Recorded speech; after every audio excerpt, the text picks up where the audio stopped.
ఈ క్యూబేసీ సర్వీస్ చేయడానికైతే కస్టమర్ని మనల్ని పిలిచారు. మనం దీన్ని రెగ్యులర్ సర్వీస్ కాకుండా పంప్ డౌన్ చేసి అన్‌ఇన్‌స్టాల్ చేసి సర్వీస్ చేద్దాం.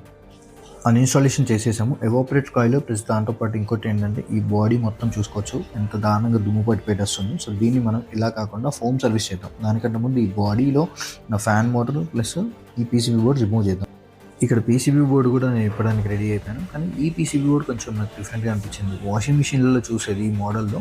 సో నాకు కొంచెం డిఫరెంట్‌గా అనిపించింది. అండ్ ఇంకోటి ఈ మోటర్ ఏదైతే కనిపిస్తుందో ఈ మోటర్ ఏసీపీజీ మోటర్, అంటే 5 కలర్స్ ఆఫ్ మోటర్ ఏసీపీజీ మోటర్. ఈ ఏసీపీజీ మోటర్ ఇంతకుముందు ఎవరైనా చూసుంటే కామెంట్ చేయండి. నేను కామెంట్‌లో చూస్తాను మిమ్మల్ని ఎంతమంది చూసారో ఏసీపీజీ మోటర్ని. నేనైతే ఫస్ట్ టైం చూశాను.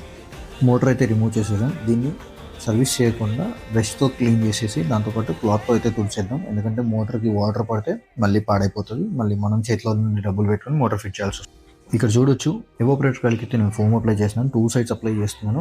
ఎందుకంటే ఇది చాలా సంవత్సరాల నుండి ఇన్స్టాల్ చేసినప్పటి నుండి ఇప్పటివరకు ఒక్కసారి కూడా సర్వీస్ అవ్వలేదంట.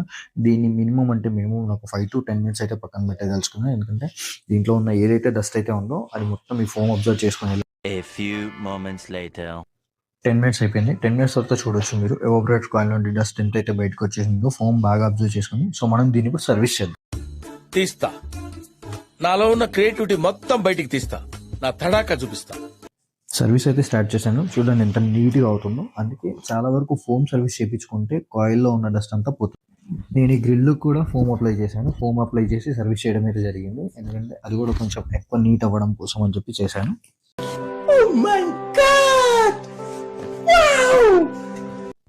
చూసారు కదా అప్పటికి ఇప్పటికి బాడీ ఎంత వేరియేషన్ ఉందో, ఎంత నీట్ అండ్ క్లీన్గా అయిపోతుందో. సో అంత దానికి ఫోమ్ క్లీన్ సర్వీస్ చేయించుకోండి అని అంటాం మేము ఇప్పటికీ. సో ఇక్కడ చూడొచ్చు నేను ఫ్యాన్ మోటార్ అయితే ఫిట్ చేసేసాను. దాంతోపాటు ఇప్పుడు పీసీబీ బోర్డ్ కూడా ఎక్కించేస్తాను.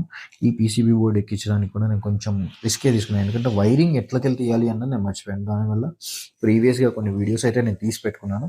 ఆ వీడియోస్ నాకు కొంచెం హెల్ప్ అయ్యాయి. ఎందుకంటే ఈ ఫ్యాన్ మోటార్ ఎక్కియడానికి కానీ ఈ బాడీలో ఈ పీసీబీ బోర్డ్ ఎక్కియడానికి నాకు కొంచెం అర్థం కాలేదు. ఎందుకంటే ఇప్పేసాను నేను క్లియర్గా టకటక ఇప్పేసాను. బట్ కాకపోతే ఎలా ఫిట్ చేయాలని అర్థం కాలేదు. అందుకే నాకు కొంచెం డౌట్ వచ్చిండే ఫస్ట్. ఏదైనా చేసే ముందు ఒకసారి వీడియో తీసుకుంటే ప్రీవియస్గా పనికొస్తాయి కదా అని చెప్పి ఒక వీడియో తీసుకున్నాను.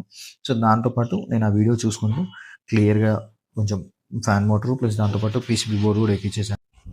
ఈ గ్రిల్ ఏదైతే ఉందో ఈ గ్రిల్లో ఎవాపరేటర్ కాయిల్కి కొంచెం సేఫ్టీ లాగా ప్లస్ అందులోనూ కింద ఎవాపరేటర్ కాయిల్కి బేస్ లాగా ఉంది. సో దానివల్ల ఎవాపరేటర్ కాయిల్ వచ్చేసి ఈ బేస్ మీద కూర్చున్న తర్వాతే, అంటే ఈ గ్రిల్ మీద కూర్చున్న తర్వాతే ఎవాపరేటర్ కరెక్ట్గా ఫిక్స్ అయిపోతుంది. సో దీనిలో ఇంకోటి ఏంటంటే దీని ఎవాపరేటర్ కాయిల్ బ్యాక్ సైడే సెన్సార్ ఉంది, రూమ్ సెన్సార్ ప్లస్ దీని కాయిల్ మీద ఒక కాయిల్ సెన్సార్. ఈ